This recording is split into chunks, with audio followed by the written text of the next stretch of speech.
You know, despite how long I've done YouTube videos, I'm still really bad at doing intros. Like, I have no idea how to do them without sounding like an over exuberant, like, I don't know, it's kind of weird. So, hi everybody. My name is Sean. For those who are new to the channel, which considering the blow up after the Phantom short was released, it's probably most of you. That's fair. For anybody who do know me and are sticking with the channel, Godspeed. So I thought today would be kind of interesting to look through the Phantom short film, as it's been about a month since it's been released, and it's, as of right now, it's our most popular video, which I can't be more thankful for. Like, that's awesome, the fact that people went out of their way to go and see it, not just through it being shared, but other people sharing it with themselves. I mean, somehow finding it in the recommended page, like, that's outstanding. That is incredible, and I can't thank everyone enough for that. So I thought it would be kind of interesting to sort of look through, do a director's breakdown of Phantom, which is kind of new for me. I've never actually like done sort of a like director's commentary or breakdown, at least not since like high school when I did that for my reviews, which was a bad idea. That was terrible. So for those who don't know, who have been following this channel as just a gaming channel, I currently major in cinema production, and I love making short films. I love making films in general, as some of you have seen in some of my other short films that have been posted on this channel, and some others that are going to be posted in the future, and of course with this one as well. And I wanted to just show kind of like the process I had in going through making Phantom from start to finish, and how in a lot of ways the Project 863 series, which I gotta say, I spoke with one of their team members, I'm not gonna say who because I don't want to like mess with anything, but like I spoke with one of their team members, unbelievably kind, super sweet, super nice, couldn't have been more supportive. They told me that they really liked it, like the short film, which I was not expecting them to even see it, so that was like really nice of them, and I really appreciated that. Where was I going with this? You see, this is why I shouldn't stream. I'm terrible at this. So after the first season of Project 863 had ended, and we sort of saw like the twist revealed with, I'm just gonna be assuming that you guys have seen Project 863. And if you haven't, I'd suggest stop watching the video and probably avoid watching Phantom to some degree, even though it's not, you don't need to know the series to understand what's going on in the short, but it helps a little bit. And there are some things that are kind of spoiled, but not really. I try my best not to like spoil anything in the series. But after the first season had wrapped, and they showed like that finale episode, which that episode's fantastic. I love the season 1 finale. And they showed off like kind of what they were wanting to do with the series and the idea of phantoms. This is what really intrigued me. The idea that there was more than one of the mask wearing Phantom. I wanted to see, and like the fact that there was multiple of them, and kind of got me thinking like, what if there was, what's the recruitment process for that? Like, I'm guessing it's not by choice.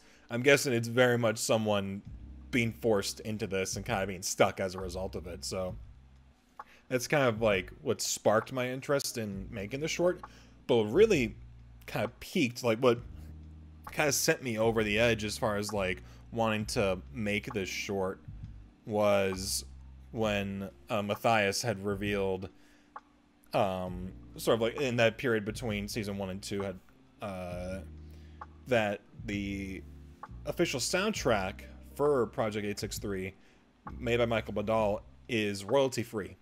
Now let's really think about this for a second, because Michael Badal, like I give so much respect to that man. He made such an incredible soundtrack that's like movie level quality. This man is like, remember, this man was nominated for a Grammy, and he was down for them having the music be royalty free, which is amazing. You never really see that from a studio or even from a composer. Usually they would want their music licensed out, but like this series is very like community focused, and they want people to be engaged in certain ways. I really respect that, and I think that's that is unbelievable on their part, and I think that's a really, really humble thing to do. So when I found out that kind of set it into motion, because a lot of what comes to a lot of like ideas that come to me from making short films come through me listening to music from either other movies. A popular one for me is actually the Dark Knight soundtrack, because I love Hans Zimmer's scores in those movies, and honestly any Hans Zimmer score in general. And listening to those kind of gives me ideas of like, okay, if I had this music, what kind of scene would I construct? And from there, I implement those types of scenes into my films, even though I can't use the music. But in this case, I could use the music, and it kind of helped kind of shape the whole thing in general. So the whole process from conceptualizing to the script writing was honestly just creating all these different scenes that I thought would be kind of interesting, and then trying to find a narrative to weave in between them. And that's kind of like the trickiest thing for me, because I write scripts very weirdly, and I'm not a very good script screenwriter in general, but that's kind of the way I like to do it. And a lot of my scenes are very visual focused. But you know, we'll get more into that as we go into the film itself and the pre-production. And speaking of the pre-production, I actually wanted to start with that first, before we actually begin watching the film, because I feel that this is kind of an aspect that's usually overlooked when it comes to filmmaking in general, and I wanted to like show kind of my thought process when it came to organizing everything and making sure everything was ready for when we actually did shoot, and also as kind of like a nod to other filmmakers who want to get into this or even want to make their own Project 863 fan films, which I've seen a couple, and there's some really good ones out there too.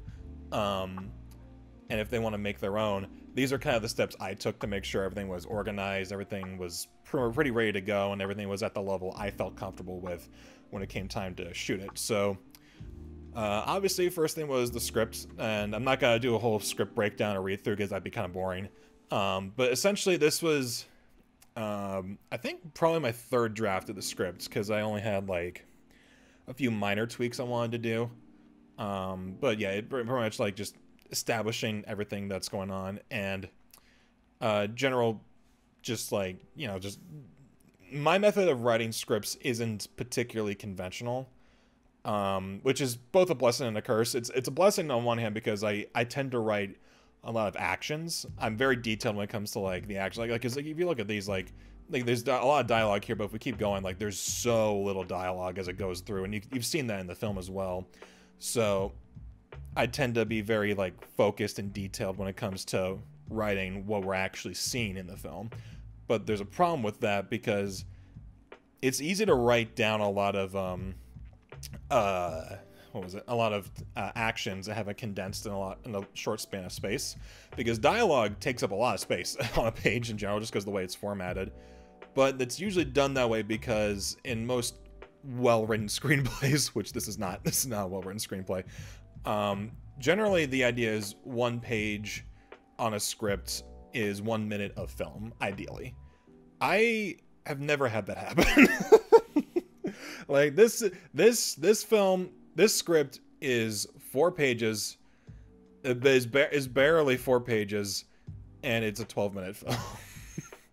So that kind of gives you an idea of like the kind of writer I generally am. And this is how I prefer writing. This is just kind of like what I like to do, because I come from a more of a visual standpoint, because I'm a cinematographer by nature. So I like to write a lot of like just building blocks for how the characters move and how ideally I want to cover the scene. So not the most ideal way of screenwriting, but it's the one I'm most comfortable with. And but yeah, literally any other person can write a screenplay in this manner however they feel comfortable with, and they can generally, as long as it's shootable in its proper screenplay format, then you should be okay, because technically this is proper format. It's just not conventional because of how little dialogue there is. If there's the program I use to write screenplays is Celtex, and you can get a free trial for it, no problem. You can get it as much as you want. I think you're limited with how many scripts you can write, but there are certain ways around it. It's a very powerful website, and you can make a whole bunch of screenplays, and gives you the formats right off the gate. You don't have to like manually do this. If you're gonna write an official screenplay, don't use Google Docs or Word. Like it's just gonna make things more of a hassle for you. This will help you organize things a lot better.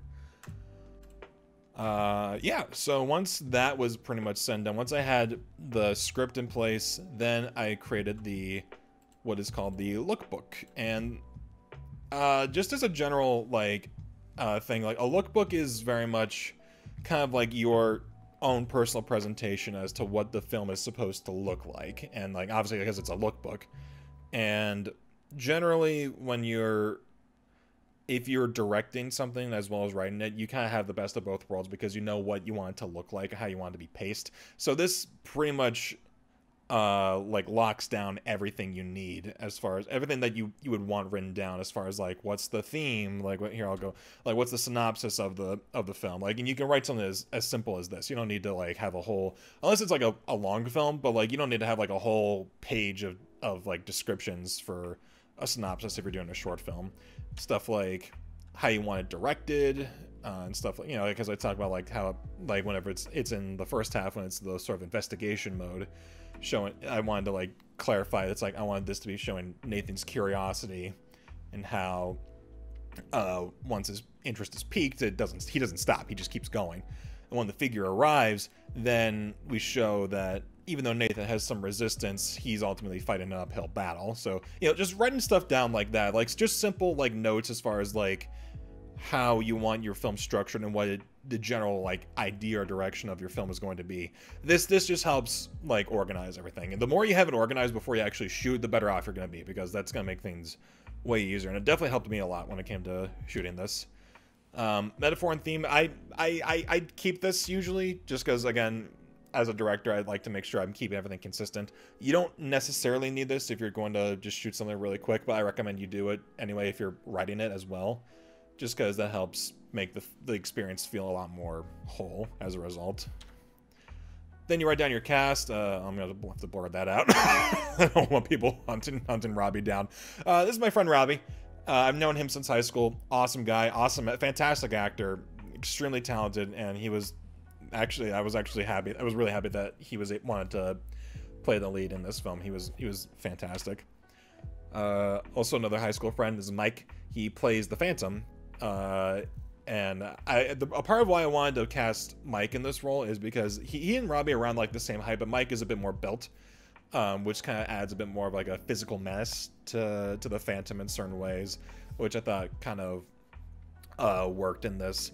And you know, and Alice, my friend Kara, from us, who I met in college, and you know, and also a good thing to do is write down their credentials, why you casted them or why they're in your crew. So stuff like I cast Robbie because he's acted in many different comedies, dramas, and musicals, and list like one particular one, like what's written down here. Same with Mike, you know. Kind of the same general vibe, but also list like specific ones. Like he was the lead in my other short film, Miles Away, and my friend Kat's film, Till Death Do Us Part. And even if someone isn't an actor by profession, show what connection they have to filmmaking in general. That helps a lot too. And also, Kara was the makeup design artist. She's actually the one who did Robbie's makeup for the very end of the film, and I'll show off that when we get to it.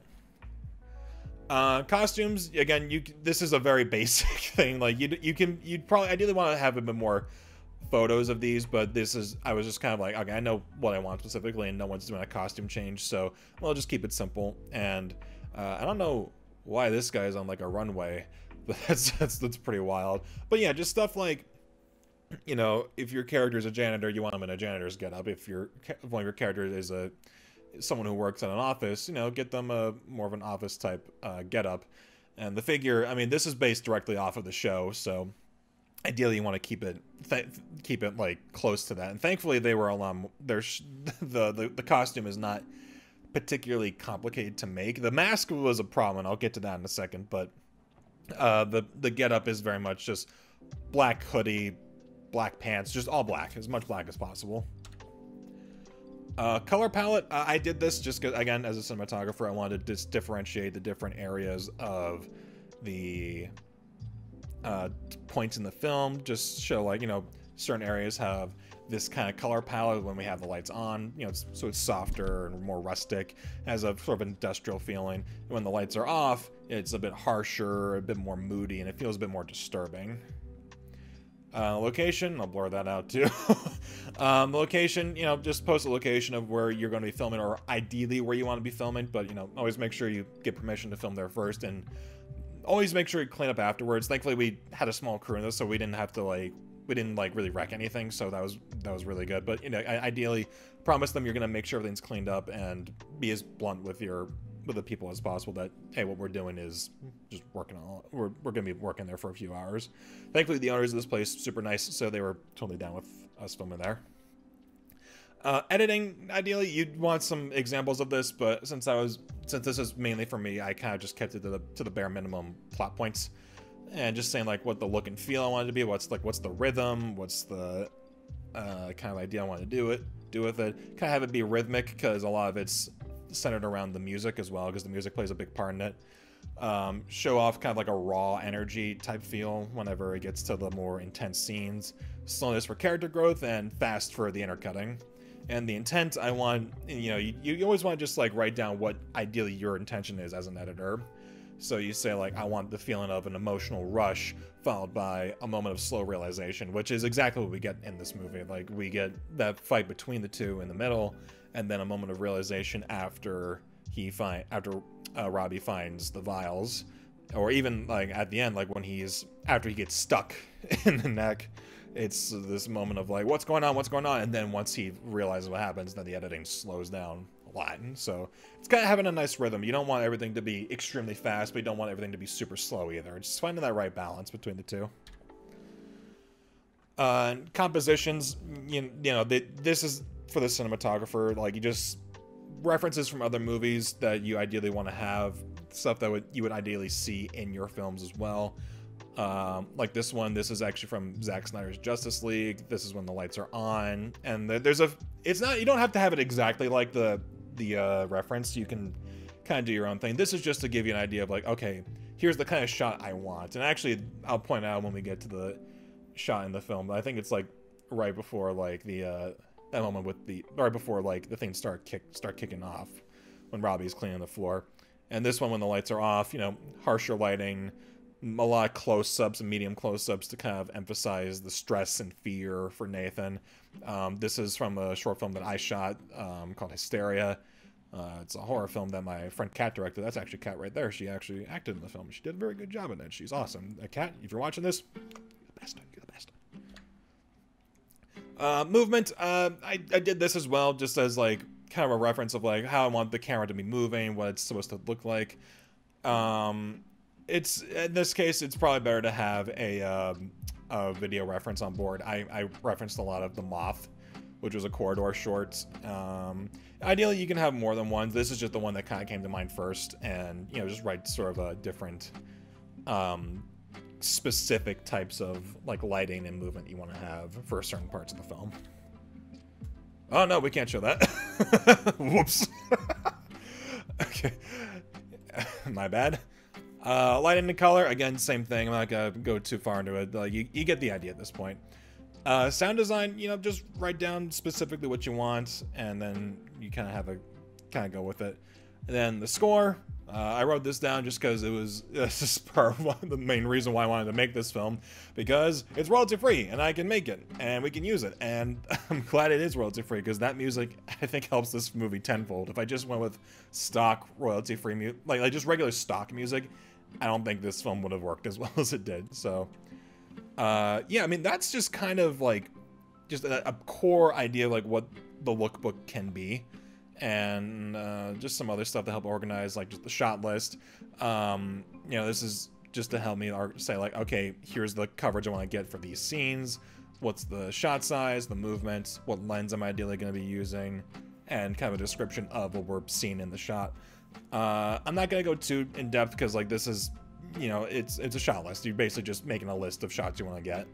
Ideally, just if you want to make shot lists, don't make like graphs in like Word or Docs. Just use Excel or Google Sheets, because this tends to help a lot with just organizing certain things, and so you can organize by scene, shot size, and all that other stuff. So that's that. Then I made a prop and costume list, and that was pretty much just saying like each of the individual stuff for each of the characters and what I needed specifically for these. So we already had costumes. I already showed that. The mask. I'll get to the mask in a second because I wanted to address something real quick. Briefcase with this logo. I'll show the briefcase in a second because that was actually kind of a fun experience making that.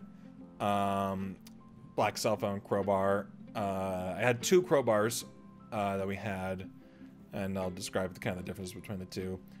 Blue vials. I couldn't get blue vials, but I felt with the logo, but I felt that a clear vial gave the same idea. And then injection gun. Fun fact, this injection gun was actually really easy to find. It's just a meat injector that you can get on Amazon for maybe like, I don't know, 15 bucks or something like that. It may be even cheaper. But I literally just looked up like syringe or like a syringe gun on Amazon, and I literally found that within like the first page or two. It's like just a meat injector, which I thought was really funny. Okay, so the prop photos, I'm gonna go between both the what I have shown here as well as, because I actually have a couple of them with me right here as well. Let's start off with the mask, because I feel like people like this mask a bit too much. Like when I'm surprised that people I'm thankful that people like it as much as they do, but I see people on both Spellbound and on Reddit who comment being like, dude, you should sell that mask, it looks awesome. This mask is bad. This mask is really bad. And I say that because it's literally, here, I'll show you. You want to know what this mask is? It's literally this. It's literally just a cheap Halloween mask. I actually used this mask for a Halloween because I went as Joel for Halloween. And it's literally just like a cheap gas mask you can get for like $1 anywhere. And the little like Syntec logo on the front of it, here, I'll show you. Like, it's that, if you take a close look at it, like it's bad. Like, I mean, like the drawing looks okay, but like if you look close, like you'd see like the cutting work is really rough, and you can see it kind of juts out a little bit because of the way I had to stick it on there.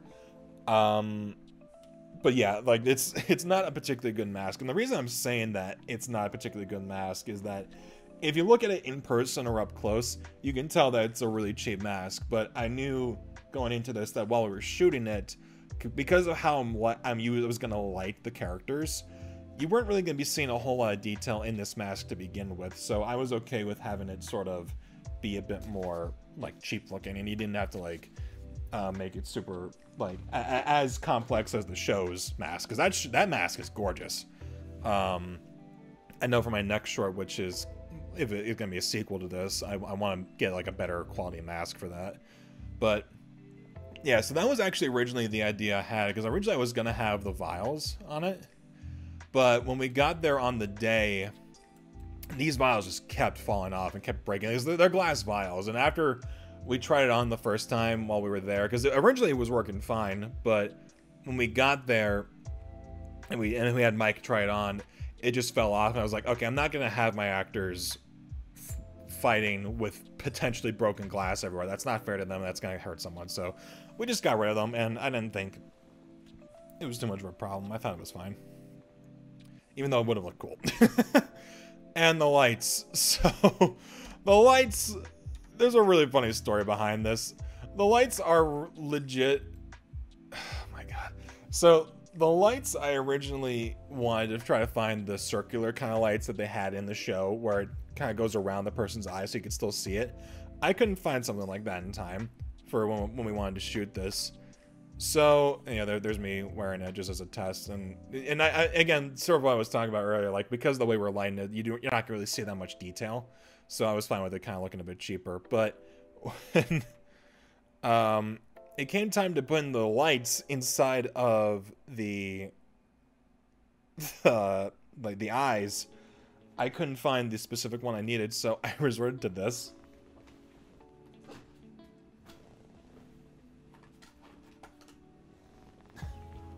This is so stupid. I use these. These are shelf lights. They are not see-through. Like, you literally, like, I mean, like, I can't see anything with these on. But they had a red mode, so when you turn it on, you know, it has a white mode, and then you have red, then you have green and blue. but I had him on red, and it gives off a decent amount of. Actually, I don't know if you can see that in the camera. It's I'm just looking. What's going on with that? Okay, it's a little hard to see just because of the camera, but like these were the lights we used, and it's maybe just because of the white balance I'm using, but yeah. So these are the lights we use, and like again, they're not ideal, but for the shots that we got and the way I was blocking it, we were able to use these just fine. And we get to the scenes where he's actually wearing the lights. I'll show you that because that was a trip and a half when it came to blocking that safely. But yeah, and the last prop I have to show until we get to the crowbar is the case. Actually, I actually have the case right here with me actually. So let me get that up, and yeah, here it is.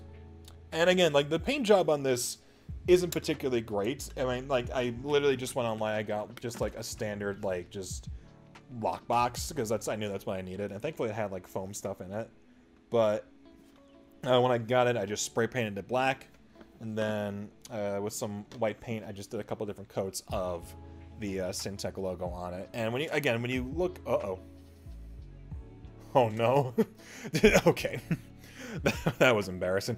But when you take a close look at the paint job itself, like it's not great. Like it's very rough. It's not entirely solid.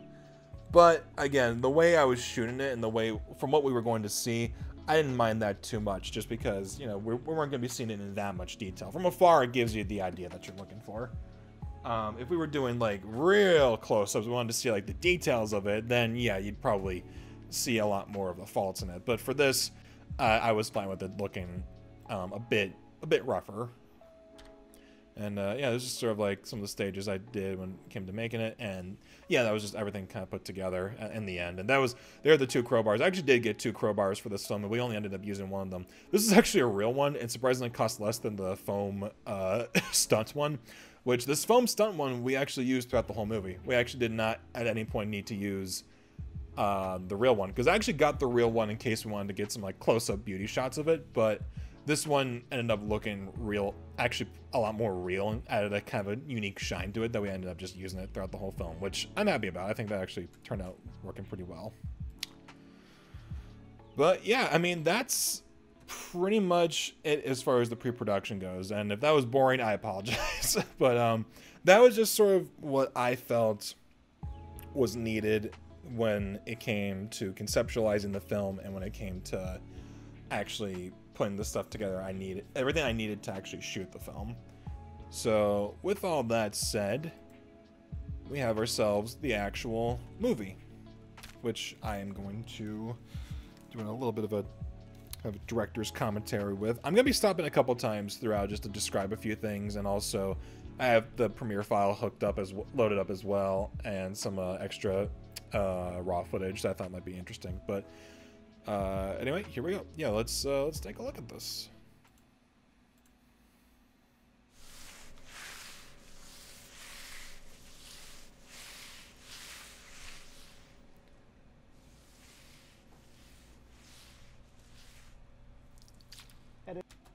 I'm gonna pause real quick. I know I'm gonna be doing that a lot, but interesting thing, like kind of where the sound design came in.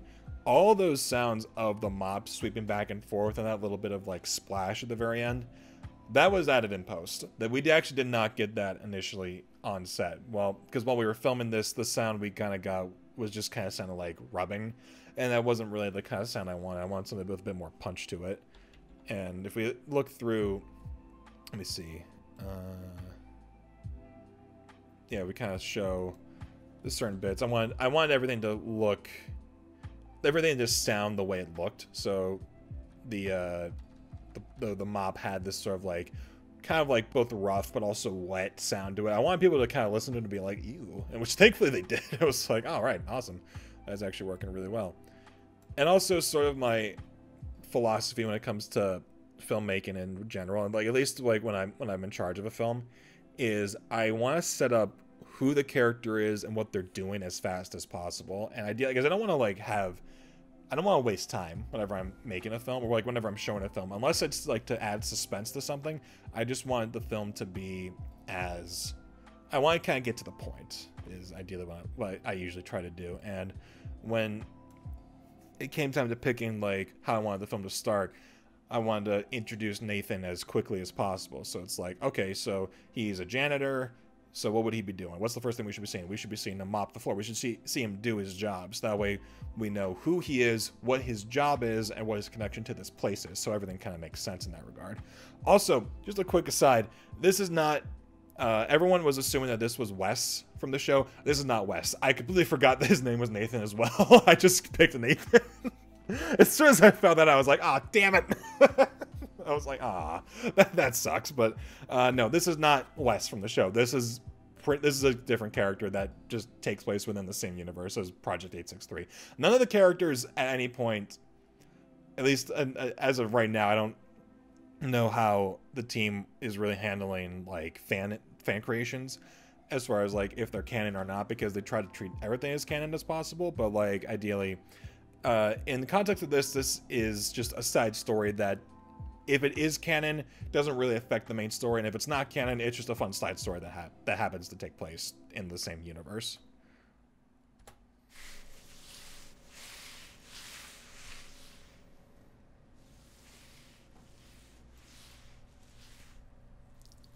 Headed out a little late tonight, Alice.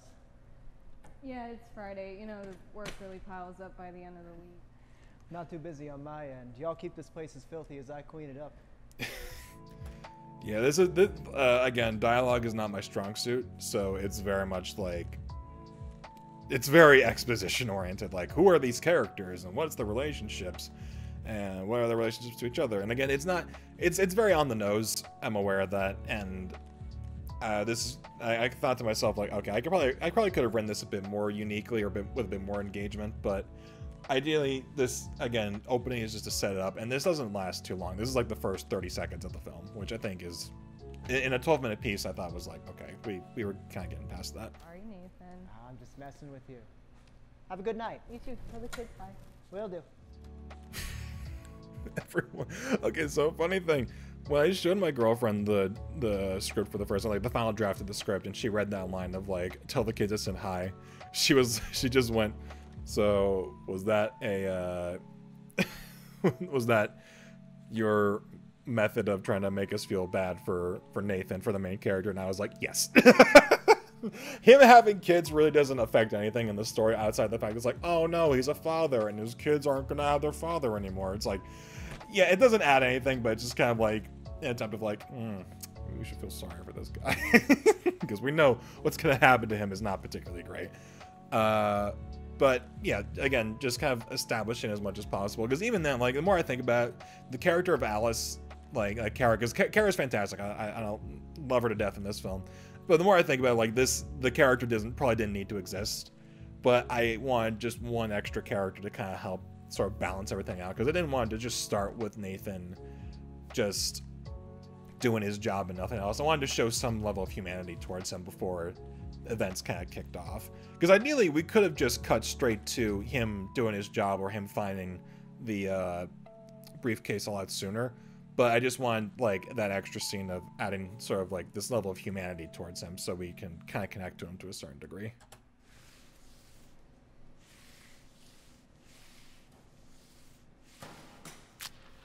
Oh, that sound is so gross.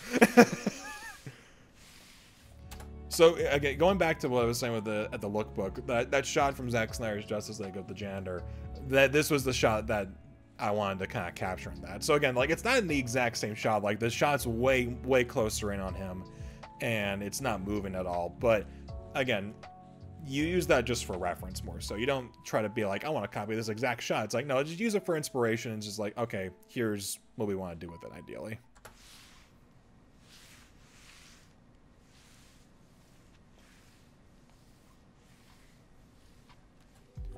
So this particular Easter egg was more in reference to, in the show, March 5th playing a very large role in it, because that was like one of the big things that happened towards the end of the first season, that something was going to happen on March 5th that ultimately kind of set things in motion.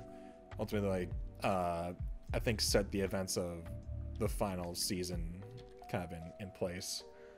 And I wanted to kind of highlight that when it turns midnight, March 5th was going to begin. Which, from a dialogue standpoint, I actually realized doesn't make a whole lot of sense because Alice says it's Friday.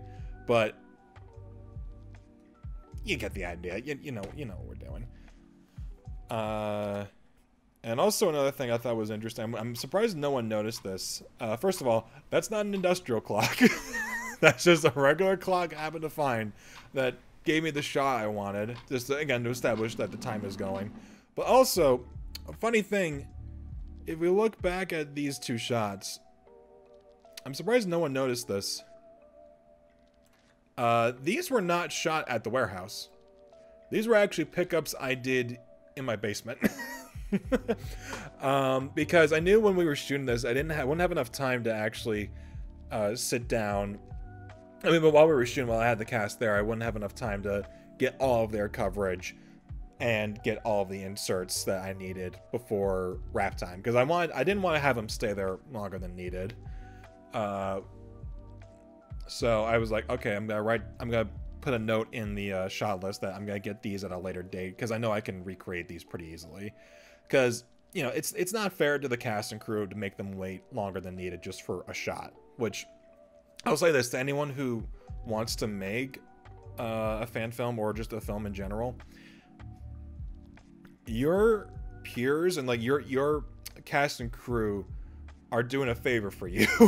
Like, you are not doing them a service by making a film. You are asking for their help, and if you want to make sure that they are happy and they want to work with you again, don't waste their time. And if they're working for free, especially, provide food and drink. You should always provide food and drinks in general on sets. Like, just have some level of crafty, so like snacks, whether it's like I don't know, like chips or cookies or fruit snacks, stuff like that. Welch's fruit snacks, it's a big meme on sets. But have that, bottles of water, some sodas as well, just to keep energy up. But the thing I will suggest is I'll always like order food for them, or if you can, if possible, take them out to dinner. Like on the last day of this set, we only filmed this over the course of two 6 to 8 hour days. On the end of the second day, I was like, okay, we got everything we needed. These guys are awesome. They deserve a treat. So I took them out to dinner, which is I'm not trying to have that be a pat on the back for me. Like, that's something that you should do for your cast and crew. If you can't get everyone, try to get as many people as possible, because they deserve that. Like, they deserve a good hearty meal that they pick and they don't have to worry about paying for. Because again, like, if you're making a film and you want to have people on board, if they're working for free, you gotta pay for everything. You should not expect them to pay for anything because they're taking time out of their schedule to do this. So yeah, that's kind of my rant. my philosophy has always been people should not have to pay to be on my set, because I'm not doing them a favor by having them in my film. They're doing me a favor by showing up and putting in the best foot forward and putting in a lot of time and effort that they need. Sorry, that's my mini rant on good filmmaking etiquette.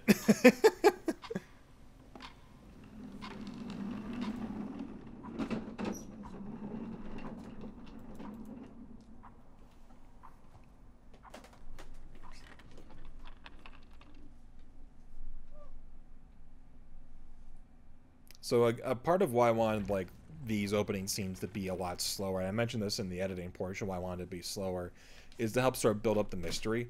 Because as a viewer, we know what these are. We know what the phone represents, and we know what the briefcase represents. And oh, I love Michael's score. I love Michael Badal's score over this. What the hell? Yeah, what the hell, Robbie? That's a good question. I don't know what it is. But yeah, I think it just... Ideally, like, since we've watched the show, we know what these are, and we know kind of what it means. But as a new viewer, you want to help kind of hook them in. It's like, ooh, what is this? So you want to slow it down a little bit, kind of build up that mystery. This was kind of like an idea in post, like, to have it kind of jump cut over time, to make it sort of seem like a lot more was happening over a long period of time that was just condensed down.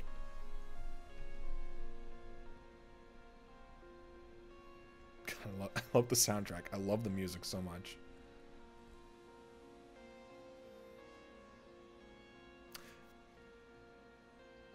So this So this was a shot we actually came up with on the day. We didn't really know what we wanted to do to help kind of introduce the Phantom. I knew I wanted him to like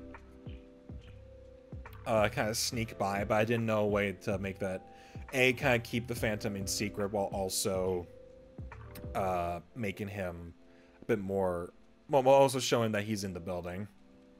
And as I was thinking, I was like, you know, let's just do what Halloween did. Like, let's just have him enter frame. We only see his shoulder while the character is walking off screen. And then once the character exits, so does he. And we know again, like, just this is something like from just a directing standpoint. If you want to make sure your blocking makes sense. So, and make sure that it follows the character's intentions. So we see Robbie exit frame, but we see Robbie enter frame from let me see.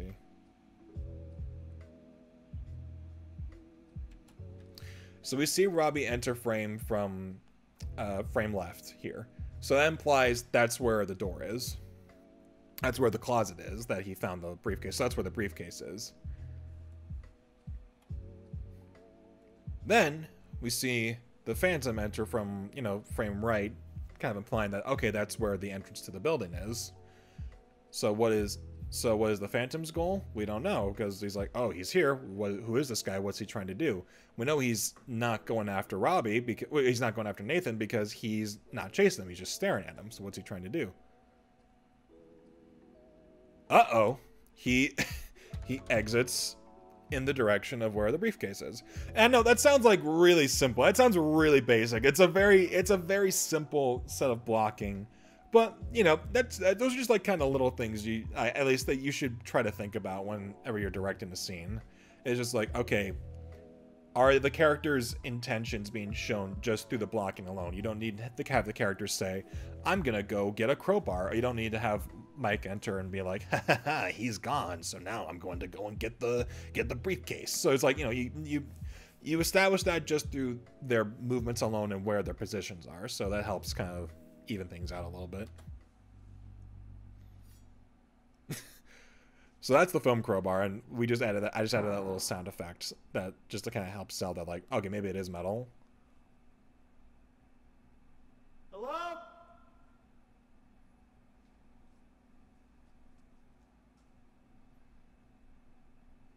Alice, that you? So, one thing that I'm not particularly proud of in this film that I wish I could have fixed a little bit better was the focus. I misfocused quite a bit in this film, and it kind of annoys me that I did. Because the reason why I'm shooting extremely shallow on these scenes is because I have these filters for my lenses to make it kind of look more like an anamorphic lens.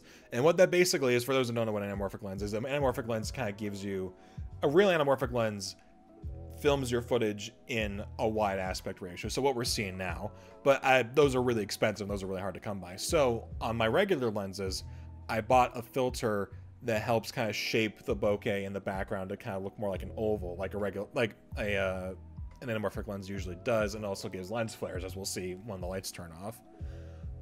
It doesn't give you the widescreen aspect ratio, but, you know, I just frame it the way I want to and then add the black bars in post. But to kind of get the full effect and not to get as too much harsh vignetting, I had to shoot with the aperture really wide open, which means that the lenses, the depth of field is extremely shallow. And if you are shooting on a really tight lens, because I think we're on a 100mm lens right here, if we're shooting extremely tight and like zoomed in, your field of focus is really hard to get. It's like a few point. It's like it's really hard to hit critical focus when you're this shallow. So that's one thing I wish I could have done a little bit better when filming this. I could have hit focus a few more times. I don't mind too much, just because, again, for what we were doing, I think you get the idea just enough. But ideally, if I were to do this again, I would have tried to hit focus a lot more closely.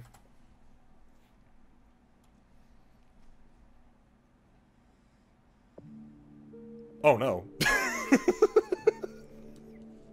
I wasn't sure if I wanted to have the music kick in during that point, but it just fit too well.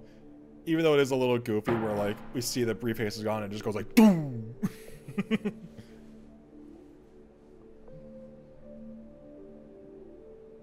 Who's there?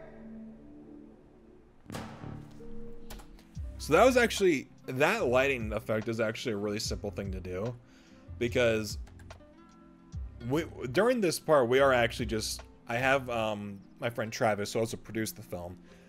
He was off on the side by the light switches that control all the lights in the warehouse, and I think that's over here actually. And on this side of the frame, which is off camera, we have a light set up, so that way when the lights go out, we could still see Robbie to a certain extent.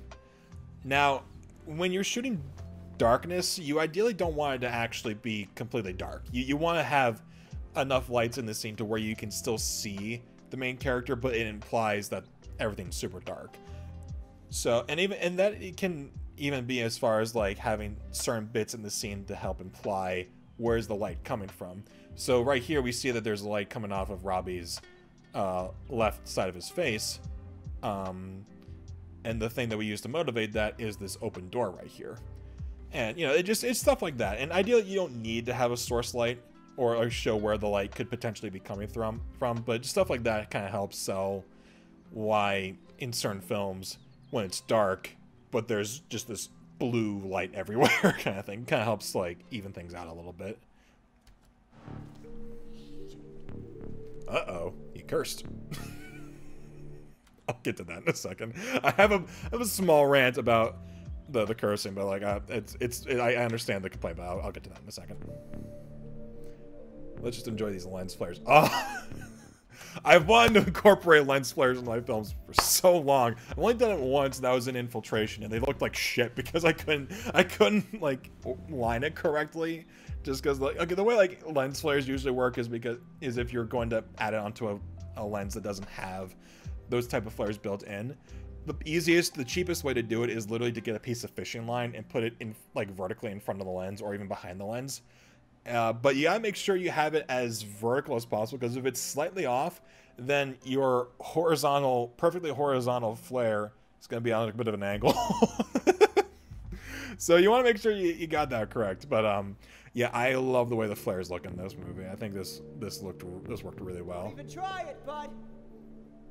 They got security cameras all through here. They can see you. So it was really funny during this. Before we began filming, I think this is the second take.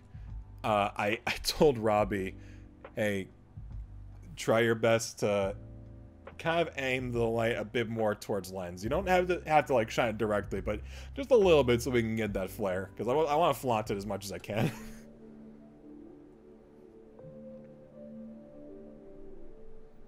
What the hell?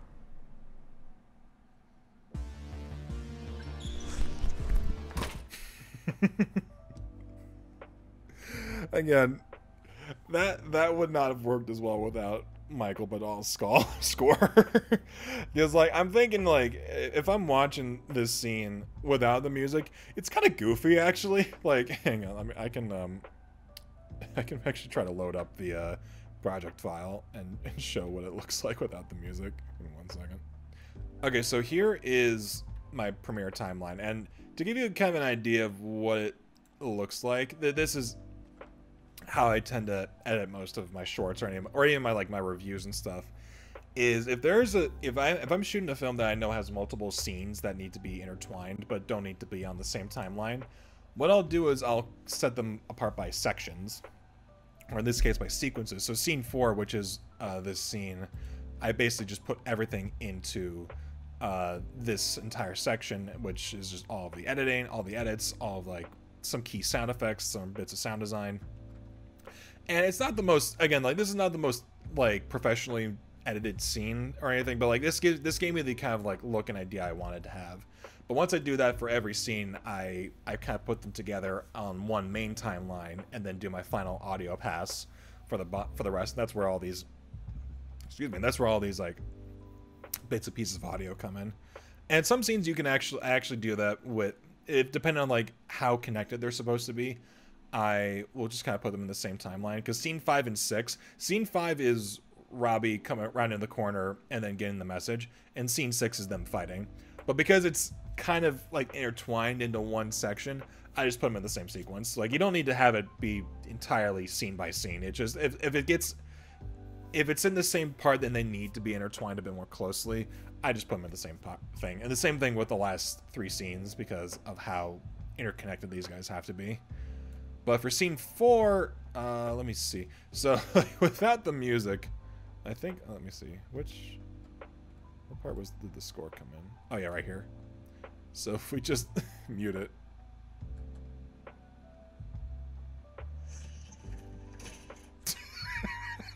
That looks so goofy.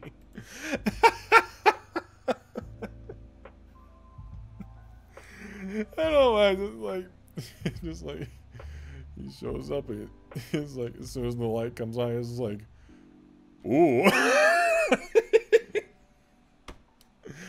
And then like we get Robbie's reaction. It's like, oh my god. And Mike's like, oh no, gotta get out of here. Oh my god, this is the stupid stuff that makes me laugh. Like, I know this kind of ruins it a little bit, but it's just funny to me. I don't know. I just think it's funny. Actually, since we're in Premiere right now, I think this might be a good opportunity to kind of show some of like the things I had to do with color grading the film. Now, that's something that a lot of people might hear a lot, but they don't quite know what it means. Essentially, color grading kind of provides the look of your film, and also kind of like what kind of helps like add a lot more depth to your image. Because when I was filming this on my Blackmagic Pocket camera, and it shoots in something that's called a log format. And what that is it's basically an extremely flat image. So when you take away these filters, this is what the footage looks like normally. So see how it's like super flat, super milky, it kind of has like a very gray look? It's because what it's doing is it's containing as much information in the footage as possible, so that way when you go into post, you can mess with the colors as much as possible. So all my specific color grades are on this adjustment layer. So when I turn that back on, we have all that. But notice something that's a little bit of a problem here is that the image is a bit dark. It's very dark. A lot of the shadows are completely black, and it's overall like it looks fine, but like the exposure needs some work. So what I would do is I would add some additional corrections to each specific clip on this corrector thing. And normally you could do this with each individual clip, but since a lot of these kind of share the same thing I needed to do, I just kind of put them underneath. So this one helped to brighten the image a little bit. It kind of lifted the shadows. It made the highlights pop a bit more. It kind of just made the image a bit more striking. It helped to make it seem a bit brighter and didn't make it seem extremely dark to where you couldn't see anything. That's the same case with this one. Some scenes I didn't really need to do that, because like that's what it looks like without. I think it's a bit more obvious when we're in a scene if that's in totally light, because that's what it looks like normally. And here you can see a real difference when it's a scene that's lit, that has a lot of light in it. So there's like, without any contrast, you don't really get to see. But when you do put in some color grading, you can kind of see like, oh, okay, here's some tone. Here's kind of like what separates the background from the foreground. Kind of brings out a bit more of like some light sources and stuff like that. So it's a very basic method, but like even footage that doesn't have a log format like this, it's still good to color grade it, so that way you can kind of give it the look you want. So yeah. I'm not gonna go through the entirety of the what was it? I'm not gonna go through the entirety of the Premiere project, because that's just, there's a lot in there already, and it's at that point be kind of boring. I think a lot. It's a very basic timeline. It's not anything that spectacularly made, but it gets this sort of look I wanted to have in it.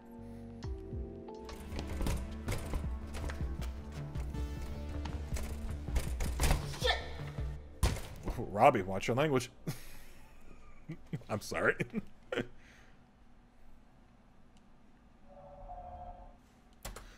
That. I get so many people saying that freaked them out. that ringtone, that goddamn ringtone is the scariest thing from the first season of Project 863. Because, okay, so for like those who don't know, in the first season of Project 863, a big thing that the characters had to deal with was this phone that was connecting them straight to the bad guys, essentially, to the Phantoms. And it was these long text conversations between the two of them, and every time the Phantom texted back, it was that exact ringtone, and it's freaky. And every time it happened, every time I watched the series and every time it popped up, I was like, damn it, it's another message. So I kind of wanted to capture that a little bit. And I think one thing I noticed is that whenever I ask people why it freaked them out, I often get a lot of times that they weren't seeing it, they didn't see it coming. Which I'm actually really glad about that, because when you see the phone at the beginning, like when he picks it up, damn it. Sorry my camera keeps doing that. Like it's I don't know why it does that sometimes, but whenever the phone shows up in the beginning, I wanted to make sure that it wasn't just the central focus, because the thing that captures more of the attention is the briefcase. So at that point, we kind of forget the phone is even a thing. But once this ringtone shows up, that's when we remember, oh, wait a minute. That is...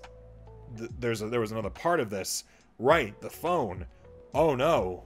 And now there's a guy in here. What does the phone mean now? And for people who watch the series would know, uh-oh, we're going to have a condescending man like send messages to us.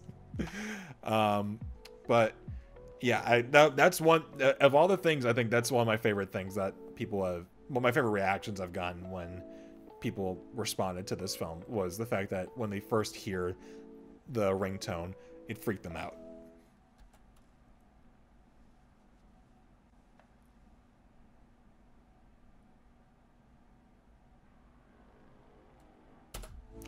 Okay, so this insert was not taken out of the warehouse either. This is very much like the calendar and the clock. This was taken in my basement, and the reason I left this one off again was just because I didn't actually have these text messages ready by the time we were going to shoot, and also I knew I didn't want to waste time with them just a picture of them holding the phone, because you know anyone could get that shot. Like Robbie and I, like we have the same, like our hands basically look the same. Like it's not really a big deal because that's me holding it. But the one thing I did forget, and I'm really angry about this, and I found out way too late to reshoot this, was that because this is my phone. This is my phone we're using for these shots, and it's the same one, and it's also my phone that we're using in these scenes. It's this right here. But one thing you might notice. In Robbie's hand, it's just the phone by itself. But when it's in my hand, I forgot to take the case off. I am so angry I forgot about that. Because, like, thankfully no one's, like, commented on it. But it is a continuity error that I'm just like, ah, damn it. That would have been so easy to fix. But, you know, like, I don't think it's noticeable enough to where people would have been like, hey, that's not the same thing. I think people were more focused on reading what's on the screen, that it kind of helped mask it. But as soon as but when I was color grading this, I was like, huh, the phone looks a lot more red. And then I looked at my phone and I'm like, damn it. So those are just little things. Again, like if you're making your own short, watch out for it. Like it's good to have, because I did all of these reshoots by myself, so but my mind was in a whole bunch of different places, so it's good to have another set of eyes with you to make sure that you're getting everything you need and make sure that it's specifically that's correct. Another thing that I thought was interesting was that the phone number, people ask, like, is that an actual real phone number? I don't know. I mean, this is the phone number from the show. This is the phone number that we actually see on the phone that's sending messages in the show. Is this exact number? From what I understand, it doesn't actually go to any number. I haven't tested it personally, but from what I've seen in their Behind 863 videos, they mentioned that that's a dead number. It doesn't really connect to anything. So I'm happy about that. But what's funny is how I went about getting this, because I didn't have anyone who had this number, and I was like, okay, how am I gonna get this? So what I did was I asked my girlfriend if she could send me these specific messages that were in the text. And what I did is I just changed her contact number to that to the number itself. And then what I did was when for every message she sent, I screenshot it and then I just zoomed in a little bit. And I think there was like time in which it was sent as well, which kind of messed with the continuity as well. So I just erased that. But yeah, it was just a really simple way of getting it. So it's funny because I'll look at my girlfriend's text trail, because like we don't like text like in regular messages that much. We usually use Snapchat just because it's faster for us. But I'll look at that sometimes and I'll see these really threatening messages. And I'm just like, what the hell? I'm like, oh wait, no, it's from the film. I just thought that was really funny. But yeah, that was just an easy way to get those. And everything that the Phantom says in these, I wanted to be as condescending as possible. Because anyone who watches the show knows these text messages are from the most most condescending, like ego-driven, like someone who has a lot of adequacy problems, probably, because he just sends the most like childish stuff. And I was like, I think I can run with that a little bit. It takes a little bit of the thread out of it at points, but I was like, I think it kind of fits because it's shown that the Phantom or whoever the person sending text messages has a really high opinion of himself and a very low opinion of others.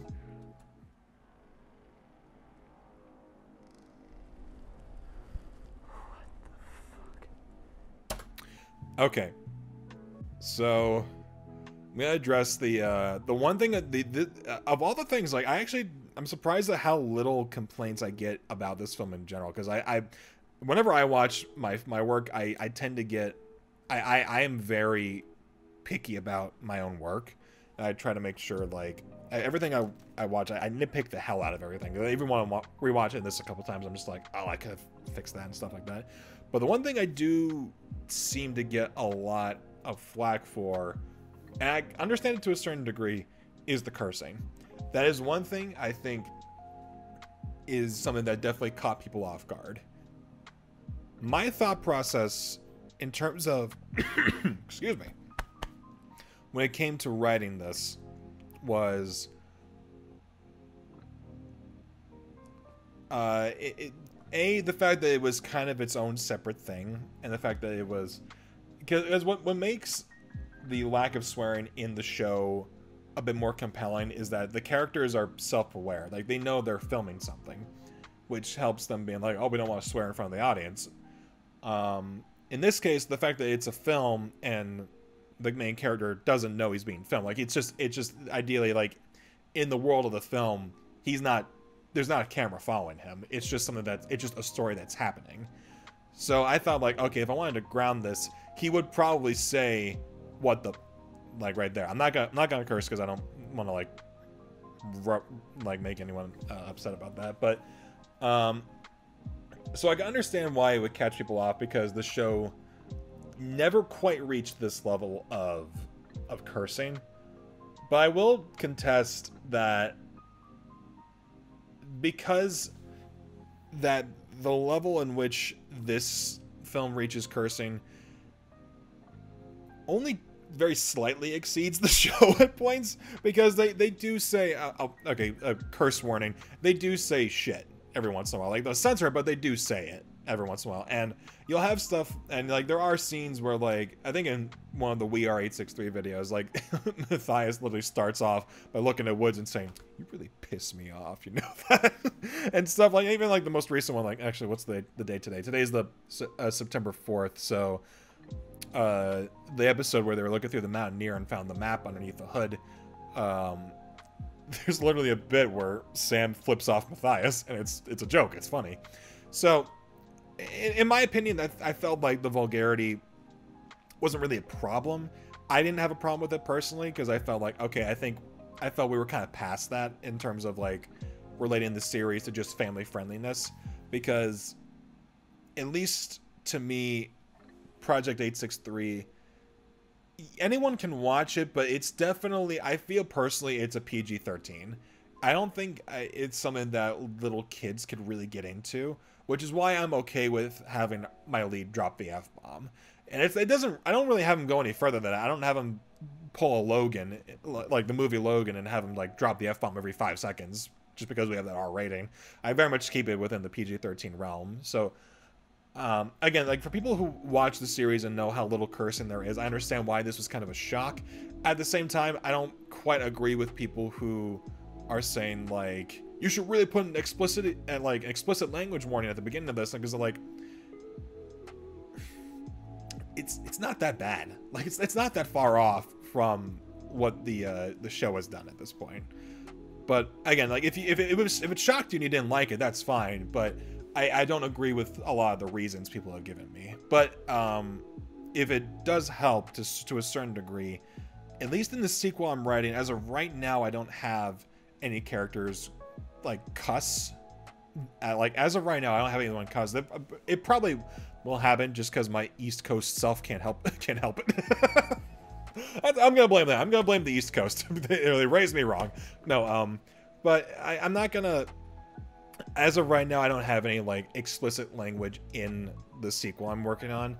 But if it does get to a point where it is like an R rating level, I will put like a viewer discretion at the beginning, being like, hey, there's some violence, or there's some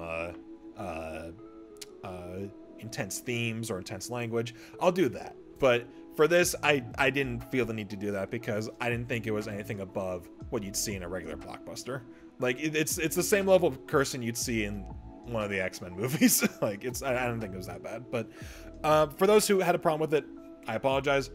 But I'm not gonna take the fault for that, because I think I don't personally see a problem with it.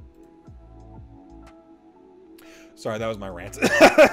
that's the only rant I'm gonna go on, because that's the only thing I just like legitimately didn't entirely agree with. Though I understand why people had a problem with it.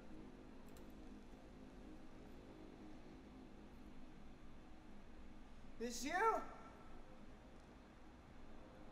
What are you playing at?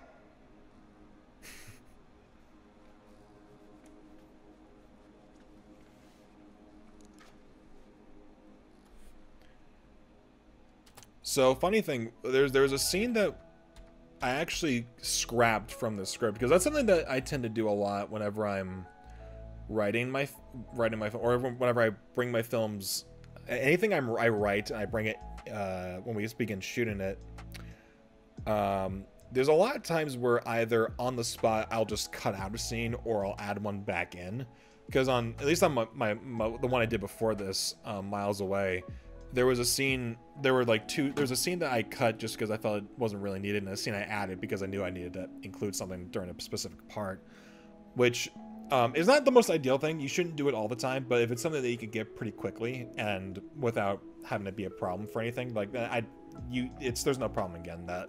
In this scene, there was a scene that I cut, which there was supposed to be originally a reverse where Robbie sees the red lights scurry across the floor. And that's what prompts him to very quickly pull out the flashlight. I left that out because I was thinking of maybe getting it as a pickup, but the more I thought about it when I was editing the rough cut for this, was that it wasn't really needed, and it kind of worked fine as it is.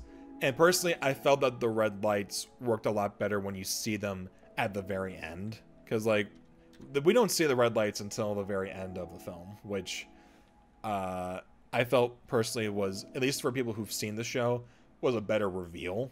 So that way it wasn't like, oh, the red lights, I wonder when they're going to come back. In this one, it's kind of like, we don't see them. We actually see the Phantom's eyes a whole lot just because of, mostly just because of costume reasons. But when the lights come in, it kind of acts as a fun, like, kind of throws off the expectation a little bit. So, it works with what you got. But that's kind of an example of cutting a scene that probably wouldn't have made a difference, but we cut it because it wasn't really needed.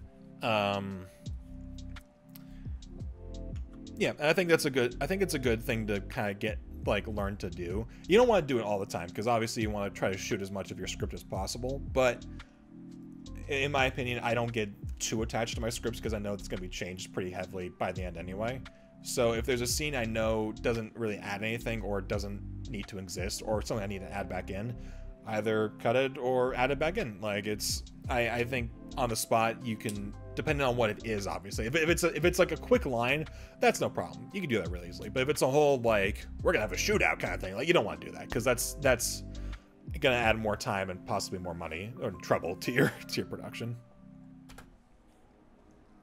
This is my favorite shot of the whole film. I love the way this looks. I've always wanted to do a dolly left revealing with a lens flare. I did that in Infiltration and it didn't quite look as good. And I'm so happy I was able to get this. I legitimately love that shot. And oh my god, the lens flares are so obnoxious. I know that they're kind of obnoxiously bright, but I kind of love that. It's like, poof.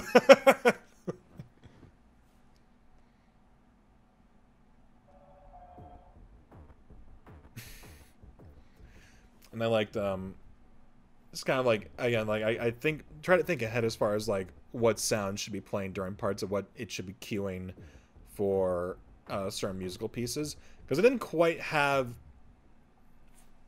all the songs figured out as far as, like, what songs I wanted, like, for each scene. The three I knew I wanted was for the... for like when we first see the briefcase, I knew I wanted Let's Investigate for that song, for that part, because I felt that worked really well. And for the fights, which we're about to see right here, let me see, what was that song called? I knew, I hate that I don't know them off the top of my head because this is such a good soundtrack, but I tend to forget some of the specific songs. Let me see. Was it Stakeout? No, wait, that's the Stalker.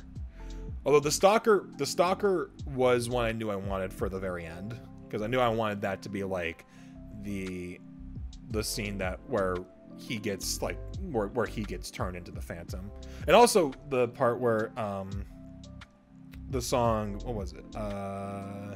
We're Connected. I knew I wanted that to be the final song that ends the film because I feel it's kind of a haunting number, but. Yeah, while I was editing this, I didn't quite have all the songs figured out. I didn't know what exactly I wanted for each of them. But I knew for like a select few. I think this scene was one of them.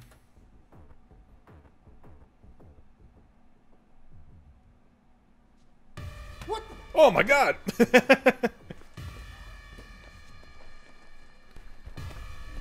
This scene was actually surprisingly easy to shoot because I didn't have them do any like particular like hard movements. And again, just to make sure, oh my god, that hit. So that particular, again, like that crowbar, as we mentioned before, that's a foam crowbar. That I think it's literally just like, I think a plastic rod with a foam core around it. I'm sorry, a plastic rod with a foam outline around it. So we tested it just to make sure like it didn't actually hurt him, and it also didn't. Like it more so created like kind of a sting because of like the way you whip it, but. It doesn't hurt at all. So thankfully, I was actually really happy that it didn't hurt anyone because I wasn't gonna have Mike take the full swing of a real crowbar. That would have very much hurt him. Although I love this shot because he does legitimately hit him in the face. Which I told him not to, I told him like I don't want you actually hitting Mike in the face, but I think Mike at some point leaned down to Robbie was like, "Yo, hit me in the face." I was like, oh man. But okay, thankfully I mean like that it got the shot, which like, and Mike took it like a champ. Like he totally nailed it. Which I thought was really awesome of him.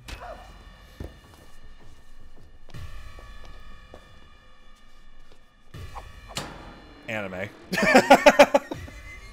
And then the first thing Kara said to me when I sent her the script, it's like, this particular shot is so anime. And I'm like, yeah, you know, that's basically right. And then, oh my god, the meme template. I'm so happy someone made a meme template of Mike bending the crowbar. Just the menacing look. It's like that would fit so perfectly with I have the power of God in anime on my side. Yeah, but like I was actually surprised how many people were shocked at that, and they were like, "How did you do that?" And I was like, "It's literally just the foam crowbar. Like he just bends it, and then we cut away, and then we literally snap the core in half, and then we have that bit where like it's like at a 90-degree angle. But yeah, I was actually kind of like happy that not many people noticed that it was a fake crowbar for those scenes. And I was like, how did you do that? I was like, oh, that's actually kind of simple in hindsight.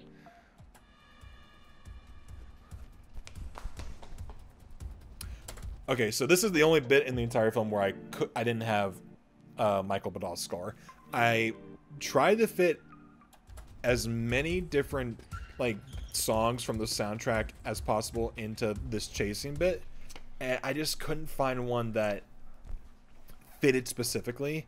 Because I feel this is one thing I do kind of wish that at some point in the future, I hope that at some point they do this, is if they release stems of the film, of like the soundtrack. And what stems are basically each of the individually recorded instruments. And on Epidemic Sound, like, you can get stems if you're subscribed to them. You can get the stems of each of the songs. So that way, if you say you like the drum beat and guitars, but you don't like the vocals of a song, you can just take out the vocals. Or if you want to keep the vocals and remove something else, you can remove something else.